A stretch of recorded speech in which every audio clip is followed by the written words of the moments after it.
უილიამი, ინგლისელი რაინდი. დავიბადე ღარიბი ფეოდალის ოჯახში. ჩემს ქვეყანაში ბევრ ახალგაზრდას ისევე როგორც მე, მიწა და ქონება არ გქონდა. ამიტომ როცა მღვდლებმა და მეფემ გამოაცხადეს, რომ წმინდა მიწის დასაბრუნებლად ჯვაროსნული ლაშქრობა იწყებოდა, მეც ჩავეწერე. ინგლისში გვარწმუნებდნენ, რომ ლაშქრობა ღვთისნება იყო. გვეუბნებოდნენ, ვინც იბრძოლებს, ცოდვები მიეტევება, დიდებას და სიმდიდრეს მოიპოვებს.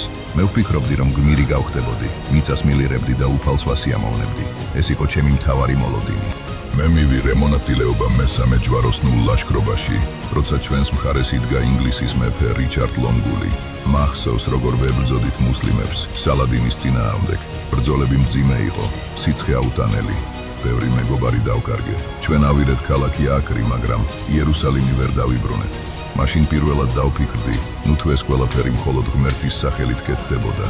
ლაშქრობის დროს მივხვდი, რომ რეალური მიზეზები სხვა იყო. მეფეებს ახალი მიწები და ძალაუფლება სურდათ. რაინდებს სიმდიდრე და დიდება, ეკლესიას გავლენის გაზრდა. შედეგებიც მძიმე არ მოჩნდა. უამრავი ადამიანი დაიღუპა, ქალაქები განადგურდა. ქრისტიანებსა და მუსლიმებს შორის სიძულვილი კიდევ უფრო გაძლიერდა. მართალია, ევროპამ აღმოსავლეთიდან ახალი ცოდნა, საქონელი და ვაჭრობა მიიღო, მაგრამ ეს ძალიან დიდი ფასის სანაცვლოდ მოხდა. როცა ინგლისში დავბრუნდი, ჩემი მოლოდინი არ გამართლდა. არც მიწა მივიღე და არც სიმდიდრე. მხოლოდ მოგონებები დამრჩა ომზე და დაკარგულ მეგობრებზე. ახლა წლების შემდეგ ვფიქრობ, ჯვაროსნული ლაშქრობები არ უნდა დაწყებულიყო ამ სახით. მთავარი შეცდომა იყო ის, რომ რელიგია გამოიყენეს ომის გასამართლებლად. დადებითი მხარე იყო ვაჭრობისა და კულტურული კავშირების გაძლიერება, მაგრამ უარყოფითი ბევრად მეტი არ მოჩნდა. სისხლი, სიძულვილი და ნგრევა. თუ მაშინ კითხავდნენ, წავიდოდი თუ არა ლაშქრობაში, ალბათ ვიტყოდი, არა, რადგან ნამდვილი რწმენა ხმლით არ უნდა ვრცელდებოდეს.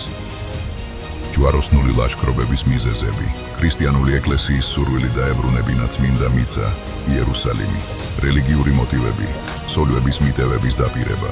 ევროპელი მეფეებისა და ფეოდალების სურვილი გაეზარდათ ძალაუფლება. რაინდების იმედი მიწისა და სიმდიდრის მოპოვების შესახებ. აღმოსავლეთის სავაჭრო გზების კონტროლის სურვილი. ჯვაროსნული ლაშქრობების შედეგები. დიდი მსხვერპლი და ქალაქების განადგურება.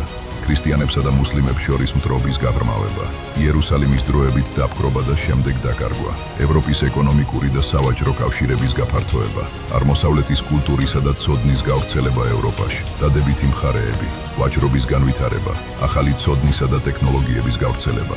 ევროპული ქალაქების განძლიერება. კულტურული ურთიერთობების გაფართოება. უარყოფითი მხარეები. ადამიანთა მასობრივი დაღუპვა. რელიგიური სიძულვილის გაძლიერება. ქვეყნების გაღატაკება ხანგრძლივი ომების გამო. ძალადობის გამართლება რელიგიის სახელით.